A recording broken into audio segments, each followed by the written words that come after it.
আসসালামু আলাইকুম এভরিওয়ান, আমি Nowshin. Welcome back to my new একটা ব্লগ। আশা করি আল্লাহর রহমতে যে যেখানে আছেন অনেক ভালো আছেন। তো ফাইনালি হচ্ছে অনেকদিন পর দুই বোন একসাথে হইলে অনেকটা আনন্দ হয়, মজা হয়।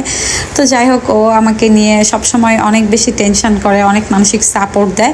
আমার মন খারাপের সময়গুলো বুঝতে পারে যে আপুর এখন কি দরকার। বোনরা আসলে মায়ের মতোই হয়, খারাপ সময়গুলোতে বোনরাই বেশি মানসিক সাপোর্ট দেয়। তো যাই হোক, আমার মন খারাপ থাকলে বা বাসা থেকে যখন আমি বের হই, আমি চলে যাই আমার বাসার কাছে একদম পছন্দের একটা জায়গা, ব্যাচেলার্সে হচ্ছে অফারটা কিন্তু এখনও চলতেছে। 99 টাকার পিৎজা, 99 টাকার রাইস, দেন হচ্ছে আরও অনেক খাবার আপনারা পেয়ে যাবেন।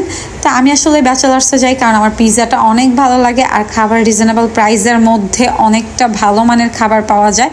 তো এখনও কিন্তু অফারটা চলতেছে, আপনারা কিন্তু চাইলেই গিয়ে খেয়ে আসতে পারেন। আমি যখনই হাঁটতে বের হই বা আমার মন যখন খুব বেশি খারাপ লাগে তখন আমি ব্যাচেলার্সে চলে যাই, দেন গিয়ে হচ্ছে পিৎজাটা আগে অর্ডার করি, দেন রাইস। তো আমার আসলে পিৎজাটা খুব ভালো লাগে। আগে খুব একটা বেশি পিৎজা পছন্দ ছিল না, অনেক জায়গায় ট্রাই করছি।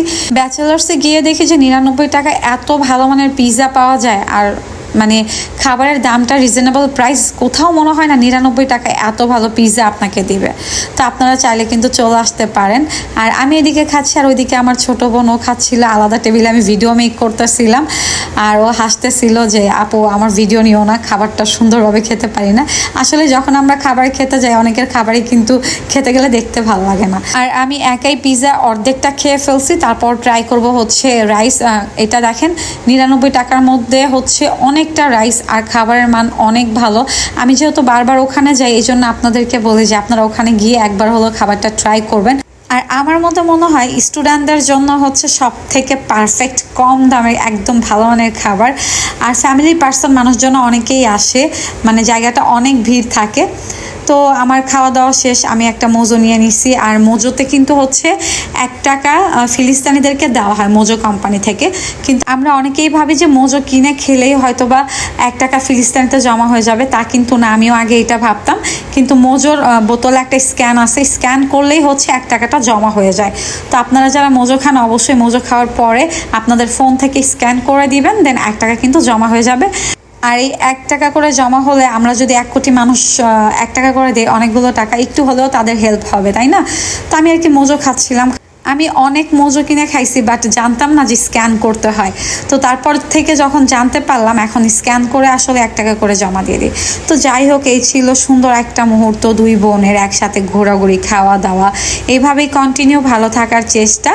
আপনাদের যদি যখন মন খারাপ বেশি থাকবে, হাঁটতে বের হয়ে যাবেন, নিজের ভালো লাগার কাজগুলো করবেন, একটু হলেও মন খারাপ থেকে দূরে থাকতে পারবেন।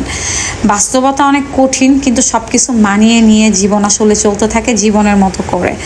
তো এই যে আমার খাওয়া দাওয়া, আর আমি পিৎজা খেয়ে পেট ভরে গেছে, আমার অর্ধেকটা রাইস ছিল। তো আমি আমার বোনকে বলতেছিলাম তুই পুরোটা শেষ করবি, বাজি লাগছি। তো ও বলতেছিল আপু পারবো না, কারণ আমরা খাওয়া দাওয়া করেই বের হয়েছিলাম। তো খাবার নষ্ট করাটা আমি একদম পছন্দ করি না। তো আস্তে আস্তে আর কি খাওয়াটা শেষ করা হয়। তো যাই হোক, আজকের ভিডিওটা এই পর্যন্ত। ভিডিওটি ভালো লাগলে অবশ্যই লাইক, কমেন্ট, শেয়ার করে দেবেন। আমার পেজটি ফলো করে দেবেন। আমার ইউটিউব চ্যানেলের নাম নূপুর অফিসিয়াল। যারা যারা সাবস্ক্রাইব করেননি অবশ্যই কিন্তু সাবস্ক্রাইব করে দেবেন।